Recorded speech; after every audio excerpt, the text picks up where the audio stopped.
Salut à tous, c'est Pampoun, j'espère que vous allez bien. Je suis ravie de vous retrouver aujourd'hui pour une nouvelle vidéo qui sera un book haul. Et donc le book haul de mes acquisitions VO du mois de septembre et du mois d'octobre.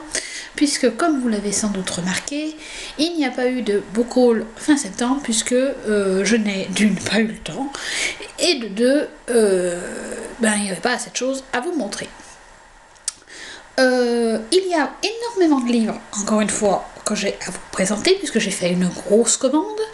En plus, comme vous le savez, je tourne, quand mes bibliothèques sont derrière moi, c'est que je suis dans mon sous-sol, où il n'y a pas cette petite chose magique appelée chauffage. Vous savez, le petit truc qui fait qu'on a chaud là. Donc, comme j'ai un tout petit peu froid en ce moment là, je vais me dépêcher et vous tourner la vidéo le plus vite possible, ce qui sera mieux pour vous aussi, vous en conviendrez. Donc, je rapproche un peu la chaise, parce que, en gros, la chaise est pleine. Voilà. Et je commence. Le premier livre que j'ai acheté, c'est Flowers in the Attic de Virginia Andrews. Ce livre, j'ai vu l'adaptation à la télévision fin août, je crois, au début septembre.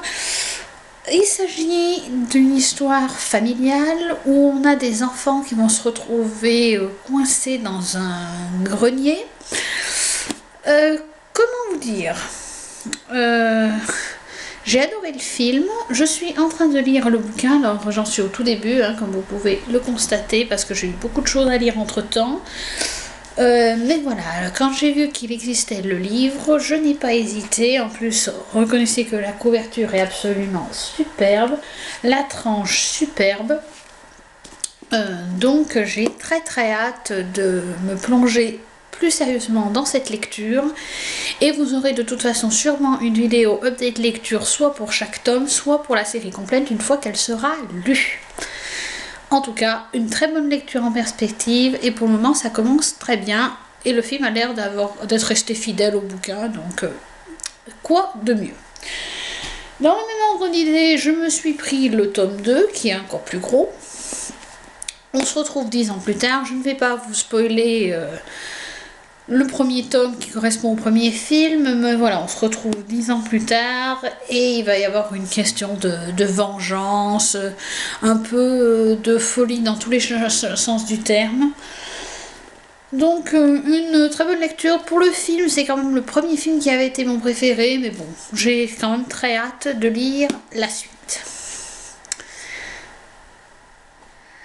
Je passe maintenant à deux romans que j'ai achetés suite à une rencontre d'auteurs. Donc j'ai eu la chance de rencontrer à Lyon R.J. Ellory. Donc je me suis pris deux romans, A Quiet Belief in Angel. Alors ne me demandez pas à quoi ça correspond en français, je l'ignore, franchement je n'en ai aucune idée, enfin je ne m'en souviens plus, tout simplement. Je pourrais vous le mettre en barre d'infos si ça vous intéresse. Celui-ci se passe dans les États-Unis profonds, donc voilà, un petit peu une histoire de village, de thriller un peu à la mode petit village perdu. Ça peut être très touchant, plus apparemment il y a une histoire d'enfant, donc toujours le genre de thématique qui m'intéresse beaucoup. Une superbe couverture, et je veux quand même vous le montrer, parce qu'il faut quand même. Voilà, il est dédicacé par l'auteur, ce qui fait que je suis encore plus heureuse. Avoir un livre en VO dédicacé, je sais pas, c'est mon petit délire. Et je me suis également prise The Anniversary Man, donc toujours de R.J. Ellory, toujours avec une couverture absolument sublime. Également dédicacé, voilà. Le roman en français, alors je n'ai pas le titre, mais je sais que c'est le dernier roman de l'auteur qui est paru chez Sonatine. Pareil, je vous mettrai le titre en français en barre d'infos. Je n'ai lu aucun des deux romans, je l'avoue. De toute façon, tous les livres que je vais vous montrer là, je n'ai pas encore le temps de les lire. Mais voilà, R.J. Ellory fait partie de ces auteurs incontournables et j'ai très hâte de me plonger dans cette histoire. qui, alors je rajoute, là ça se passe à New York me semble, en tout cas dans une grande ville, et lors de la rencontre l'auteur nous avait expliqué qu'il aime bien alterner une histoire dans les États-Unis, dans la profondeur des États-Unis, et une histoire dans les grandes villes. Donc au moins j'ai un livre de chaque catégorie, au moins je pourrais me faire ma propre opinion sur chacun des deux thèmes qu'aborde l'auteur. Ensuite, je me suis pris suite au conseil de mon libraire VO Room de Emma Donoghue. Alors, Emma Donoghue, j'avais lu Astray, je crois que c'est ça. Enfin, un recueil de nouvelles sur les immigrations. J'avais beaucoup aimé, c'était un anglais que j'avais beaucoup apprécié, et donc mon libraire VO m'a vivement recommandé ce livre, d'autant quand il a vu que j'achetais donc Flowers in the Attic. Donc je me suis laissée convaincre, hein, faible femme que je suis. La couverture est très sobre, mais j'aime beaucoup. Alors j'aime un peu moins la tranche, j'avoue, je trouve que c'est moche, une tranche blanche, mais bon c'est pas grave.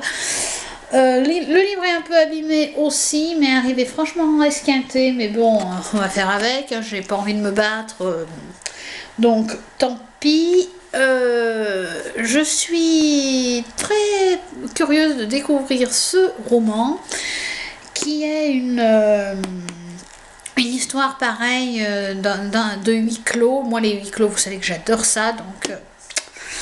à voir, je vous en reparle très bientôt. De toute manière, je pense que ça peut être une très belle lecture. Je me suis également pris... Grave Mercy de Robin LaFavers. Pourquoi j'ai pris ce livre? Parce qu'il se passe en Bretagne, parce qu'il est question de religieuses tueuses professionnelles, et parce que Lucie de la chaîne Loulaïli en a vanté les mérites. Voilà, donc en plus la couverture est superbe, donc je me suis laissée tenter. Nous verrons bien. En tout cas, je suis assez curieuse de voir ce que cette histoire peut donner. C'est quand même un bon pavé, donc je ne sais pas trop quand j'aurai le temps de le lire, mais en tout cas j'ai très hâte de m'y plonger, voir ce que ça peut donner.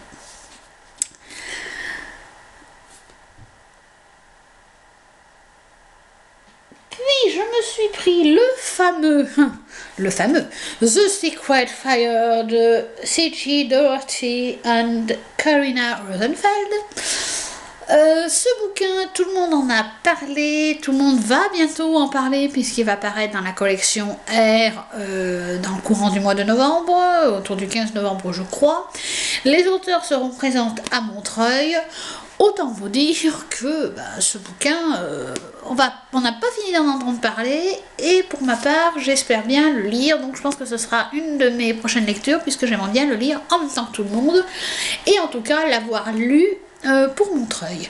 Donc en gros ça me laisse un peu plus d'un mois pour le lire, ça devrait être jouable. En plus il a l'air de se lire assez bien, c'est écrit assez gros, donc je pense que je vous en parlerai très vite.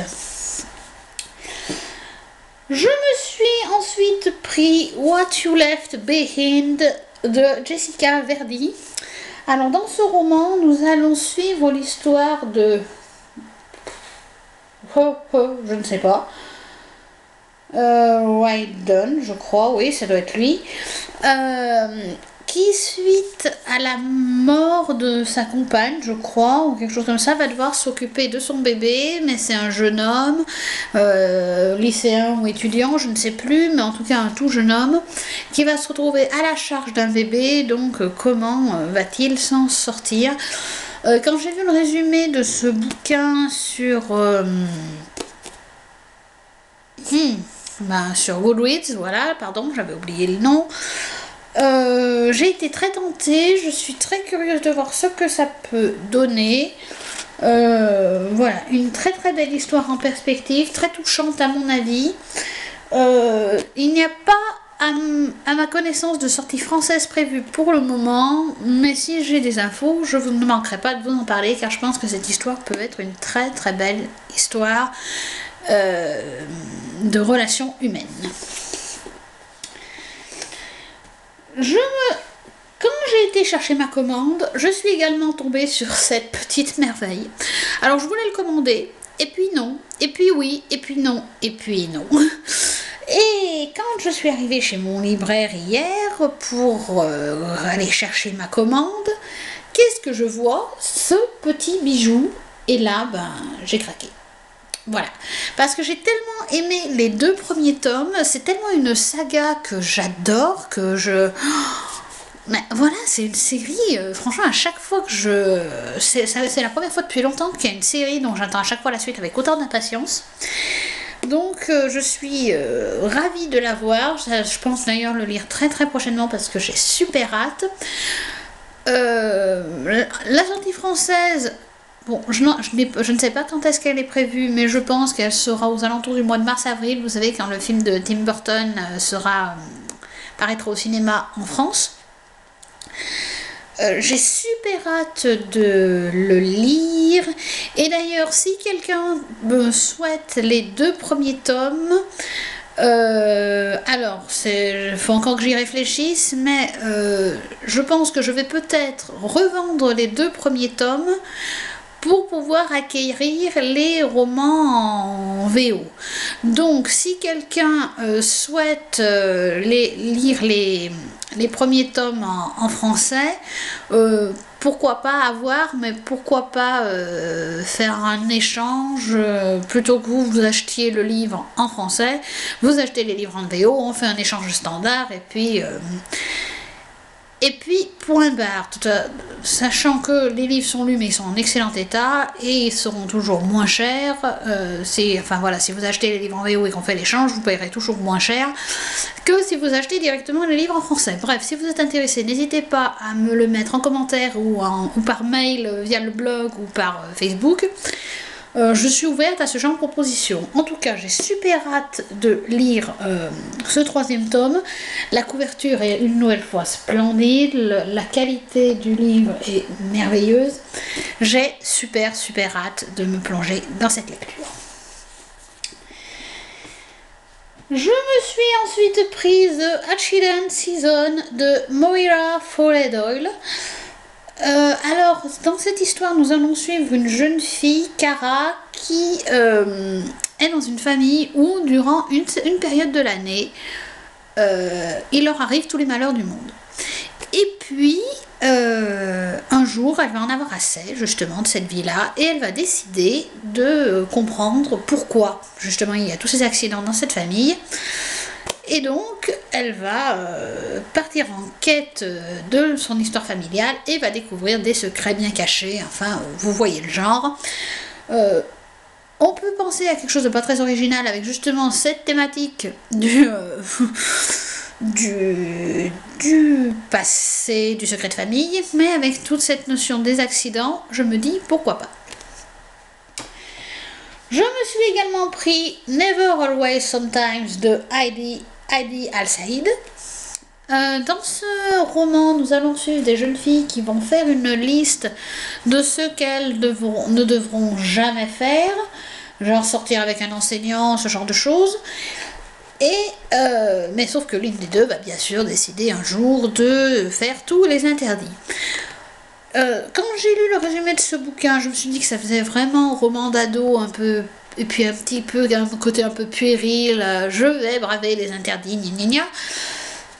Mais je me dis pourquoi pas, ça peut être une belle histoire quand même, parce que bon ben voilà, elle va braver les interdits, mais j'espère qu'il va y avoir quelque chose au-delà. Et puis de toute façon, il va toujours y avoir un petit peu ce frisson de l'interdit. Donc je pense que un bon roman young adulte par excellence, je pense. Je vous en reparle de toute façon très prochainement. Je me suis ensuite pris My Story Titanic de Helen Emerson White, un tout petit livre, comme vous pouvez le constater, d'une gouvernante, je crois, pendant la nuit du Titanic. Pourquoi est-ce que j'ai pris ce roman? Tout simplement parce que je suis passionnée du Titanic. J'aimerais bien me faire un projet, voilà, une histoire autour du Titanic, peut-être une vidéo justement spéciale roman autour du Titanic. Donc voilà, j'ai trouvé la couverture sympa, j'ai trouvé l'histoire plutôt pas mal à première vue. Donc pourquoi pas, de toute façon, voilà, ça c'est un tout petit livre de même pas, ouais, à peine 150 pages. Donc je vous en reparle très très bientôt de toute façon et je pense que ça pourrait être une très belle lecture. Je me suis pris ensuite The Potion Diaries de Amy Hallward. Donc vous en avez peut-être entendu parler sur plusieurs chaînes, sur la chaîne de Jess, il me semble, sur la chaîne de Lucie. Ce sont des... l'histoire d'une jeune fille, enfin une princesse, qui va lancer un filtre d'amour, sauf qu'elle va se regarder dans le miroir et elle va tomber amoureuse d'elle-même. En gros, la base c'est ça. J'ai trouvé l'idée hyper sympa parce que j'adore les contes et un peu ce côté parodie de contes, ça m'a intéressée. Donc je suis assez curieuse de le lire. Je ne le lirai peut-être pas tout de suite parce que j'ai d'autres priorités, mais en tout cas je suis très curieuse de voir ce que peut donner une parodie de contes de fées dans ce genre-là, avec apparemment aussi des jeunes trucs un peu modernes, donc j'ai hâte. J'ai hâte. En plus, voilà, la couverture est super mignonne, donc je vous en reparlerai, peut-être pas tout de suite, mais bientôt en tout cas.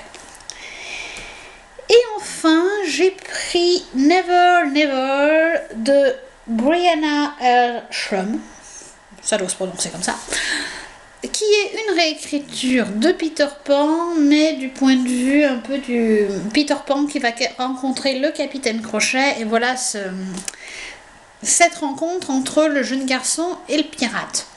Je pense que ça peut être une lecture assez sympa, voilà, une lecture plutôt mignonne, plutôt agréable. Je suis plutôt curieuse de voir ce que peut donner une réécriture de Peter Pan, même si en ce moment il y en a beaucoup. J'ai envie de dire Peter Pan, en ce moment on le voit à toutes les sauces. Mais voilà, ça peut être plutôt sympa. Et j'ai assez hâte de le lire et de vous en parler, car voilà, j'ai toujours été très intéressée par le personnage du capitaine Crochet et une histoire où il est quand même en première ligne, pourquoi pas. En plus, regardez un peu la beauté de cette couverture avec ça, voilà, enfin un livre absolument magnifique. Et je me rends compte que j'ai oublié de descendre un livre qui est The Eternal City. Donc vous aurez la couverture du livre en question sur le... comment ça s'appelle ? En dessous de la vidéo sur le blog. Je ne sais pas intégrer une photo sur la vidéo, donc bon ben tant pis. C'est un hardback, le hardback est superbe, donc voilà, je suis nulle de l'avoir oublié en haut pour vous le montrer. Comme j'ai pas de logiciel de montage, ben je peux pas faire de rafistolage, donc tant pis. Simplement, voilà, le hardback est superbe. Pour l'histoire, c'est une histoire d'un peu de mythologie. C'est une jeune fille qui va aller à Rome en voyage de classe et où les statues vont d'un coup se mettre à bouger. Donc ça peut être assez intéressant comme histoire. L'histoire apparemment n'est pas très longue. Pour ce qui est du livre lui-même, je vous le montrerai dans une prochaine vidéo, c'est promis. Quand je vous le présenterai tout simplement, hein. Pour l'histoire, ça a l'air d'être une histoire vraiment pas mal. Je pense que ça aura en intéresser certains. Je ne l'ai pas trop vu passer sur les blogs pour le moment, donc à voir. Mais de toute façon, je vous en reparle aussi très prochainement parce que je pense que c'est un livre que je ne vais pas trop tarder à lire. Voilà, mais voilà, je vous présente mes excuses pour ne pas vous montrer l'objet livre là que j'ai oublié en haut. Bon bah, tant pis. Voilà, donc suite à ça, je n'ai plus qu'à vous proposer de mettre en commentaire ce qui vous passe par la tête, si vous avez lu certains de ces romans, si je vous ai donné envie d'en lire certains, si vous souhaitez même une lecture commune par rapport à un de ces livres, pourquoi pas. Si vous avez des infos aussi pour les parutions en français, n'hésitez pas non plus, je suis toujours preneuse parce que je ne sais pas toujours tout, hein, je ne vois pas toujours tout passer, donc pourquoi pas. N'hésitez pas non plus à me dire s'il y a certains livres que vous souhaitez, enfin si vous souhaitez que je vous parle de certains livres avant que je vous parle d'autres, parce que voilà, moi je n'ai pas encore trop décidé encore mon ordre de lecture, donc n'hésitez pas à me dire tout ça. Voilà, bon ben, je crois que je vous ai tout dit, donc me reste à vous souhaiter une bonne fin de week-end. Voilà, et je vous dis à très vite pour une prochaine vidéo. Bye!